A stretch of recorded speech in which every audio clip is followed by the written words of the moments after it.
Chapter 3 Averages and Variation. Elementary, my dear cheetahs. The learning target for today is to be able to calculate and understand the measures of central tendency. 3. You can calculate and understand the measures of central tendency. 2. You can calculate and understand mean, median, and mode. 1. You can calculate or understand mean, median, or mode. And 0. You cannot calculate or understand mean, median, or mode. And for 3, central tendency, the measures of central tendency include mean, median, mode, trimmed mean, and weighted average. So we talked about all those in this video. So if you're a 3, you can calculate and understand all of those. Let's get started. All right. Section 3.1, Measures of Central Tendency, Mode, Median, and Mean. Focus points for this lesson: compute mean, median, and mode from raw data. Interpret what mean, median, and mode tell you. Explain how mean, median, and mode can be affected by extreme data values. What is a trimmed mean? How do you compute it? And compute a weighted average. The average price of an ounce of gold is $1,200. The Zippy car averages 39 miles per gallon on the highway. A survey showed the average shoe size for women is size 9. In each of the preceding statements, one number is used to describe the entire sample or population. Such a number is called an average. There are many ways to compute averages, but we will study only 3 of the major ones. The easiest average to compute is the mode. Now, before I move on, when you think average, you usually think mean or arithmetic mean. We'll get more into what mean is in a moment, but in this case, average could be mode, median, or mean. But usually when someone says average, they mean the mean. So the mode of a data set is the value that occurs most frequently. Example 1. Count the letters in each word of the sentence and give the mode. The number of letters in the words of the sentence are. So you look at those. Scanning the data, you see that the mode is 4 because 4 shows up the most. For larger data sets, it's useful to order or sort the data before scanning them for the mode. So the mode is just the one that shows up the most. In this case, we have 4 4s. Not every data set has a mode. For example, if Professor Fair gives equal numbers of A's, B's, C's, D's, and F's, then there is no modal grade. In addition, the mode is not very stable. Changing just one number in a dataset can change the mode dramatically. However, the mode is a useful average when we want to know the most frequently occurring data value, such as the most frequently requested shoe size. Another average that is useful is the median, or central value, of an ordered distribution. So it's the middle number. When you are given the median, you know there are an equal number of data values in the ordered distribution that are above and below it. So same number above and below is where the median is. So here's how you find the median. Order the data from smallest to largest. Then for an odd number, it's just whatever the middle number is. For an even number of data values, there is no middle number, so you have to take the 2 middle numbers and find the mean of that, the average. So add them up and divide by 2. So if you have an even number of data values, you find the 2 middle ones and find the average of those.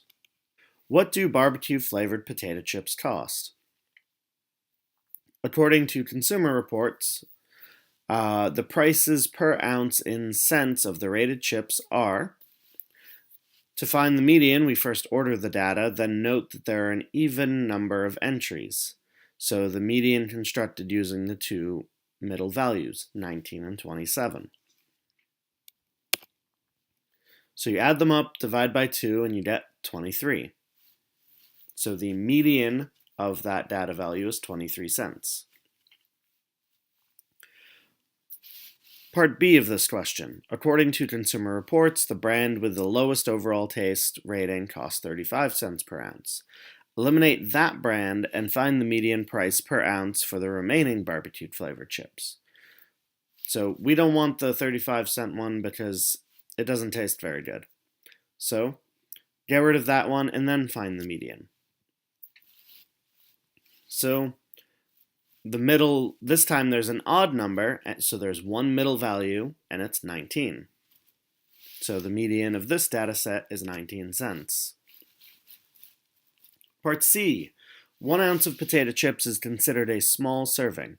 Is it reasonable to budget about $10.45 to serve the barbecued flavored chips to 55 people? What you would do there is you've got a median of 19 cents per chip. So multiply it by 55 people and see does it compare to the 10.45. And in this case, yes, since the median price of the chips is 19 cents per small serving, the budget of chips assumes that there is plenty of other food. The median of the position, rather than the specific value of each data entry, if the extreme values of a data set change, the median usually does not change. This is why the median is often used as the average for house prices. So this is saying if one mansion costs several million dollars, several million dollars, sells in a community of much lower priced homes, the median selling price for houses in the community would be affected very little, if at all. This is different than the mean, which we'll get into in a moment, where if you had several $1,000,000 house around a bunch of maybe $100,000 houses, that would bring the mean up a lot more. But with a median, it's just one data value. And in that case, it'll barely affect it, if at all.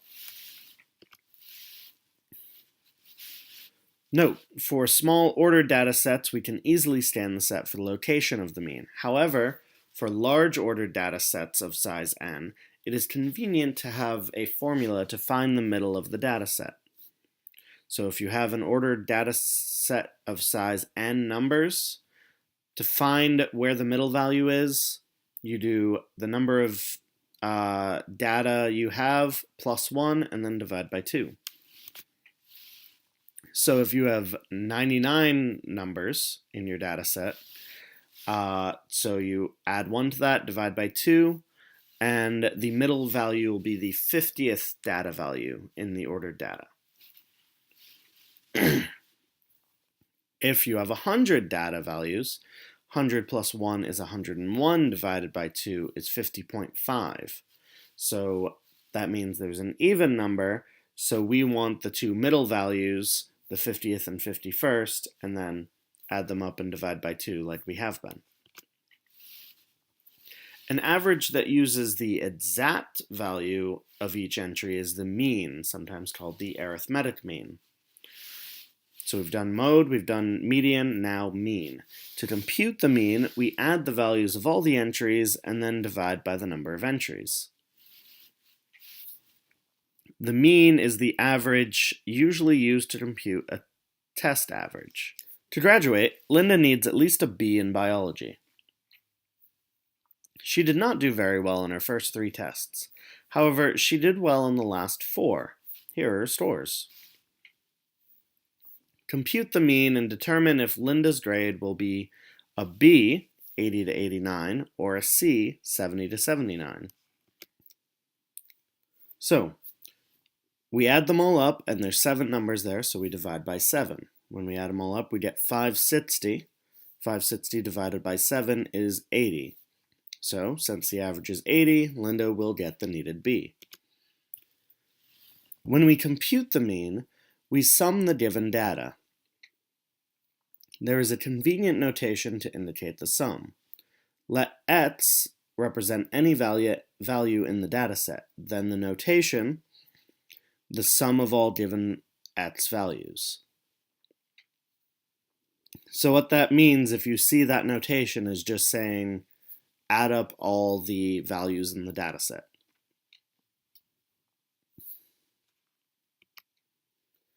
The summation symbol means the sum of the following and is capital sigma, the S of the Greek alphabet. So if you're dealing with Greek or talking about like fraternities, that is sigma, the Greek letter sigma. However, in math, we use it as the summation. When you see that, it means summation, means add them all up.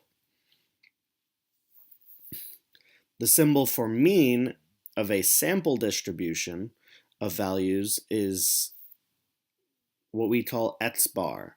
So if you see the ets with a little bar over it, it's called ets bar. So this means that you've taken the mean of a sample. If your data comprises the entire population, so this time it's the mean of a population, not a sample, we instead use this symbol, which is the lowercase Greek letter mu. So if it's a sample, it's ets bar. If it's for an entire population, then it's mu. Yes, like the Pokemon. How to find the mean. Compute the summation of ets, that is, find the sum of all the data values. Divide the sum total by the number of data values, and it's the same thing whether you're doing it of a sample statistic or a population parameter, but the notation changes. So same method, different notation. And lowercase n is the number of data values in a sample. Uppercase N is the number of data values in the population.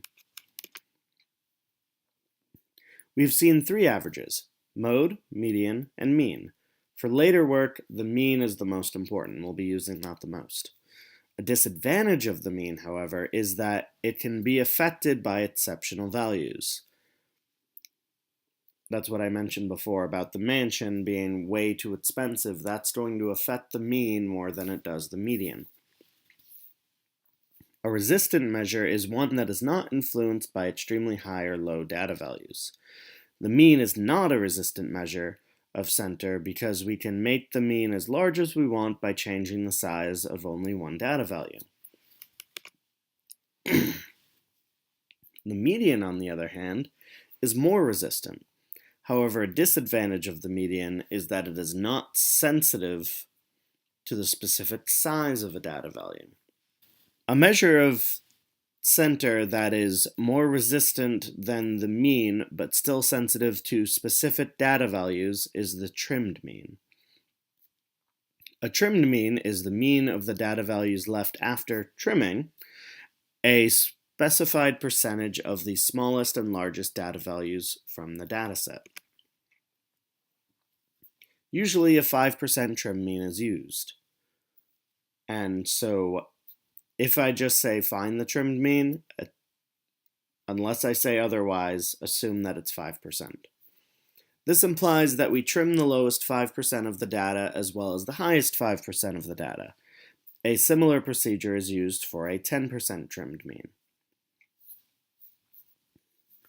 How to compute it: order it from smallest to largest, delete the bottom 5% of the data and the top 5% of the data. So how you find what those are, you just take how many you have and find 5% of that number, and you take how many there are. So if you have 100 data values, so 5% of that would be 5 data values. So you would get rid of the lowest 5 numbers and the highest 5 numbers. If the calculation of 5% of the number of data values does not produce a whole number, round to the nearest integer. Compute the mean of the remaining 90% of the data. So after you get rid of the lowest 5% and the highest 5%, then compute the mean. In general, when a data distribution is mound-shaped, symmetrical, the values of the mean, median, and mode are the same or almost the same. For skewed left distributions, the mean is less than the median and the median is less than the mode. For skewed right distributions, the mode is the smallest, the median is the next largest, and the mean is the largest. As example here, if you have it symmetrical, the mean, median, and mode are the same or roughly the same depending on how symmetrical it is. Skewed left, mean is lowest because it's being pulled to the left by those extreme values.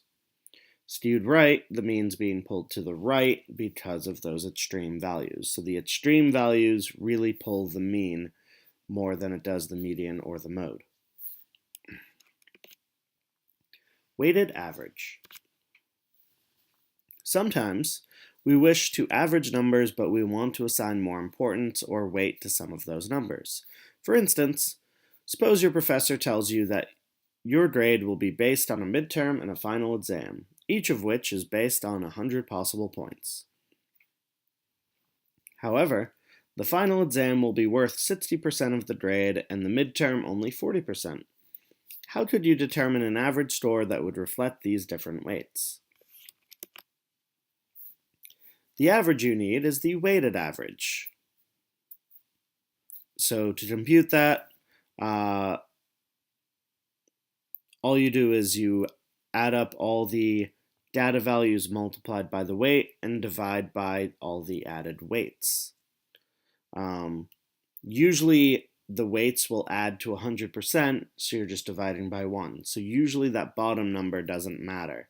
But if you have weights that don't add to 1, then it's computed differently.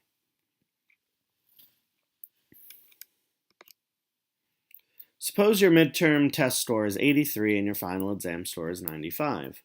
Using weights of 40% for the midterm and 60% for the final exam, compute the weighted average of your scores. If the minimum average for an A is 90, will you earn an A? To do this, by the formula, we multiply each score by its weight and add the results together. Then we divide by the sum of all the weights, converting the percentages to decimal notation.